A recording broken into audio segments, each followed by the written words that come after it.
Hello everyone, welcome to lucky education and now we will discuss about Montreal protocol. ये जो topic है आपका class 12th की political science की book है आपकी कंटेम्प्रेरी वर्ल्ड पॉलिटिक्स, और वहाँ पे चैप्टर नंबर 6 है इन्वायरमेंट एंड नेचुरल रिसोर्सेज। और वैसे भी ये टॉपिक कॉमन टॉपिक है, जनरली हर जगह काम आता है। मॉन्ट्रियल प्रोटोकॉल एक अगर मतलब लाइन में अगर आपको मैं बताऊँ तो ये वो प्रोटोकॉल है जो हमारी ओजोन लेयर को प्रोटेक्ट करने के लिए बनाई गई है। ओजोन लेयर आपको पता बहुत ही ज़्यादा इंपॉर्टेंट लेयर है जो सन से आने वाली अल्ट्रा वायलेट रेज से हमें बचाती है।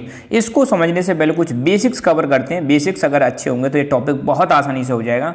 You all know very well, हमारी धरती माता के चारों तरफ आप देखोगे यहाँ पे हवा है, जो उसको हम क्या बोलते हैं, एटमॉस्फेयर। ठीक है, तो अपने अर्थ के आसपास का जो एनवेलप है, गैसेस का जो एनवेलप है, उसको हम एटमॉस्फेयर बोलते हैं। और एटमॉस्फेयर में 5 लेयर है। आप सबको पता है एटमॉस्फेयर में कितनी लेयर है?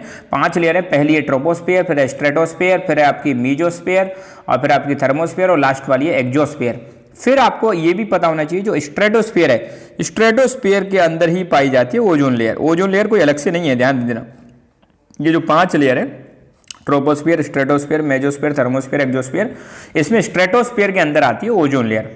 और ओजोन लेयर का काम क्या है? ये जो हमारे सूर्य देव हैं, सन से जो अर्थ पर रेज आ रही हैं, जिनको हम बोलते हैं अल्ट्रा वायलेट रेज, ये इनको फिल्टर कर देती है ओजोन लेयर। क्या कर देती है? फिल्टर, है ना।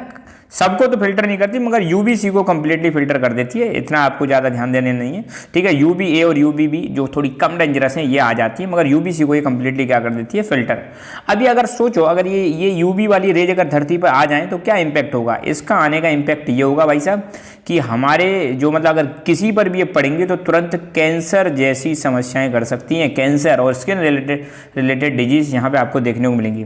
तो ये यूएन की वेबसाइट है, वहाँ पर मॉन्ट्रियल प्रोटोकॉल के बारे में दिया हुआ है, तो मैं इसको पढ़ देता हूँ। देखो, Montreal protocol on substances that deplete the ozone layer. पहली बात तो ये उन सब्सटेंसेस को बैन करने से संबंधित है जो ओजोन लेयर को क्या करते हैं? डिप्लीट करते हैं। Is a landmark multilateral environmental agreement that regulate the production, ये लाइन बहुत इंपॉर्टेंट है, ध्यान देना, that regulate the production and consumption of nearly 100 man made chemicals refers to as ozone depleting substances. तो ये जो मॉन्ट्रियल प्रोटोकॉल ये क्या करती है? कुछ यहाँ पे डिसाइड किया गया था 100 से ज़्यादा कुछ मैन-मेड केमिकल्स हैं जिनको हम बोलते हैं ओजोन डिप्लीटिंग सब्सटेंसेस, जो क्या करते हैं? ओजोन लेयर को डिप्लीट करते हैं, ओजोन लेयर में छेद कर देते हैं। आपको पता भी होगा ओजोन लेयर में छेद हो गया था अंटार्कटिका के ऊपर, हालांकि वो अब रिकवर हो रहा है जब से ये प्रोटोकॉल आई है। तो ध्यान रखना, ये प्रोटोकॉल क्या करती है? 100 से ज़्यादा जो मैनमेड केमिकल्स हैं जो ओजोन लेयर को डिप्लीट करते हैं, जिनको हम बोलते हैं ओडीएस, उनका कंजप्शन एंड प्रोडक्शन दोनों को ही रेगुलेट करने से संबंधित है। और जब ये केमिकल हमारे एटमॉस्फेयर में आते हैं तो ये क्या करते हैं? ओजोन लेयर को डिप्लीट कर देते हैं। और अगर ओजोन लेयर अगर डिप्लीट होती है तो भाई साहब ह्यूमंस हो चाहे मतलब एनिमल्स हो, ये अल्ट्रा वायलेट जो सन से आ रही है हमारी धरती पर अगर आ गई तो हमें सबको समस्या होगी। इसीलिए इनको बैन करने से संबंधित या रेगुलेट करने से संबंधित प्रोटोकॉल है मॉन्ट्रियल प्रोटोकॉल, जो 16 सितंबर 1987 को इसको लाया गया था। ठीक है, और जनरली सारे देशों ने इसको क्या कर दिया? रेटिफाई कर दिया। तो इस मतलब यहाँ पे ध्यान दिया गया। ठीक है, बुक में आपका ये दे रखा है कि ये एक हिस्टोरिकल एनवायरमेंटल अकॉर्ड है। अकॉर्ड मतलब एक समझौता है जो फ्यूचर डिप्लोमेसी के लिए मतलब एक मॉडल बन जाएगा क्लाइमेट से संबंधित डील करने के लिए, इशूज को डील करने के लिए। ठीक है, प्रत्येक कंट्री ने इसको रेटिफाई कर दिया इस ट्रीटी को। और यहाँ पर कहा गया है कि हम ऐसे सब्सटेंसेस जो ओजोन लेयर को डैमेज करते हैं उनको स्टॉप कर देंगे, जैसे क्लोरोफ्लोरोकार्बन। क्लोरोफ्लोरोकार्बन एग्जांपल है, किसका एग्जांपल है? ओडीएस, ओजोन डिप्लीटिंग सब्सटेंसेस, जो ओजोन लेयर को क्या करता है? खत्म। तो ऐसे सब्सटेंसेस पर क्या लगा दिया गया है? बैन लगा दिया है। और इस प्रोटोकॉल के द्वारा आपको देखने को मिलेगा 99% ओजोन डिप्लीटिंग सब्सटेंसेस को खत्म कर दिया गया। तो मतलब बहुत ही ज़्यादा इफेक्टिव ये साबित हुई है। कौन सी?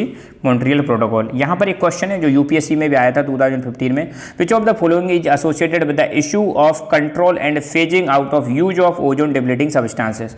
तो भैया कौन सी प्रोटोकॉल है जो ओजोन डिप्लीटिंग सब्सटेंसेस के यूज को लेकर उनको कंट्रोल करने से संबंधित है और उनको धीरे धीरे करके हटाने से संबंधित है? तो ओजोन डिप्लीटिंग सब्सटेंसेस से संबंधित हमारी एक ही प्रोटोकॉल है जिसको हम बोलते हैं मॉन्ट्रियल प्रोटोकॉल। तो सही आंसर क्या हो जाएगा? इसका बी आंसर हो जाएगा। ठीक है, तो बहुत छोटा सा है। और 2 नंबर में है right A short note on Montreal protocol. तो ये लिख देना, मॉन्ट्रियल प्रोटोकॉल एक इंटरनेशनल एग्रीमेंट है जो 1987 में बनाया गया था। पर्पज क्या था? Stop the production and import of ozone depleting substances, जिसका पर्पज ये था कि ओजोन डिप्लीटिंग सब्सटेंसेस के प्रोडक्शन को स्टॉप करना, इंपोर्ट को स्टॉप करना, जैसे क्लोरोफ्लोरोकार्बन, और इनके कंसंट्रेशन को एटमॉस्फेयर में कम करना, ताकि हम ओजोन लेयर को प्रोटेक्ट कर सकें। तो इसको आप लिख देना। So thank you so much, keep learning, keep enjoying and God bless you all.